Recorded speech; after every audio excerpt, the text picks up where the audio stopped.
مباراة اليوم الأربعاء 28/1/2026 بإذن الله هنقولكم على مباراة الدوري المصري ودوري أبطال أفريقيا، وأول مباراة معانا هتبقى الزمالك وبتروجيت إن شاء الله الساعة 5 بتوقيت القاهرة، أما المباراة التانية هتبقى المصري وسيراميكا الساعة 8 بتوقيت القاهرة. المباراة التالتة هتبقى بيراميدز والجونة الساعة 8 بتوقيت القاهرة.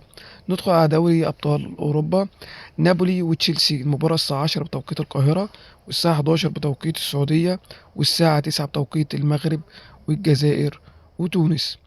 المباراة اللي بعديها باير ليفركوزن وفيا ريال الساعة 10 بتوقيت القاهرة والساعة 11 بتوقيت السعودية والساعة 9 بتوقيت المغرب والجزائر وتونس. المباراة اللي بعديها باريس سان جيرمان ونيوكاسل إن شاء الله الساعة 10 بتوقيت القاهرة والساعة 11 بتوقيت السعودية والساعة 9 بتوقيت المغرب والجزائر وتونس. المباراة اللي بعديها مانشستر سيتي وجالاتا سراي، المباراة الساعة 10 بتوقيت القاهرة والساعة 11 بتوقيت السعودية والساعة 9 بتوقيت المغرب والجزائر وتونس. المباراة اللي بعديها نادي بافوس وسلافيا براغ الساعة 10 بتوقيت القاهرة، الساعة 11 بتوقيت السعودية، والساعة 9 بتوقيت المغرب والجزائر وتونس.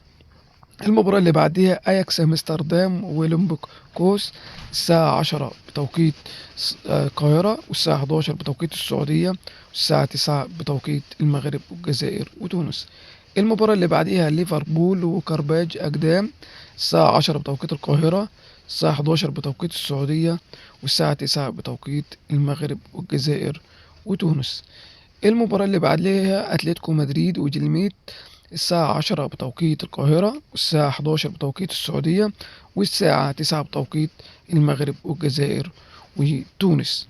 المباراة اللي بعديها بنفيكا وريال مدريد الساعة 10 بتوقيت القاهرة والساعة 11 بتوقيت السعودية والساعة 9 بتوقيت المغرب والجزائر وتونس.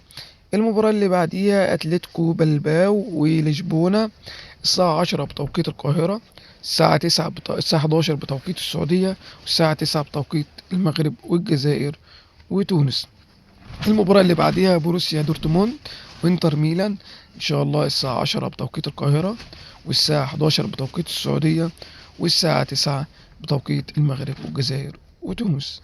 المباراة التانية أندهوفن وبايرن ميونخ الساعة 10 بتوقيت القاهرة والساعة 11 بتوقيت السعودية والساعة 9 بتوقيت المغرب والجزائر وتونس. المباراة اللي بعديها سان جلوز وأتلانتا الساعة 10 بتوقيت القاهرة والساعة 11 بتوقيت السعودية والساعة 9 بتوقيت المغرب والجزائر وتونس. يا رب يكون عجبك الفيديو، وما تنساش الاشتراك في القناة وفعل الجرس ليوصلك كل جديد بإذن الله، وكل سنة وانتم طيبين، والسلام عليكم ورحمة الله وبركاته.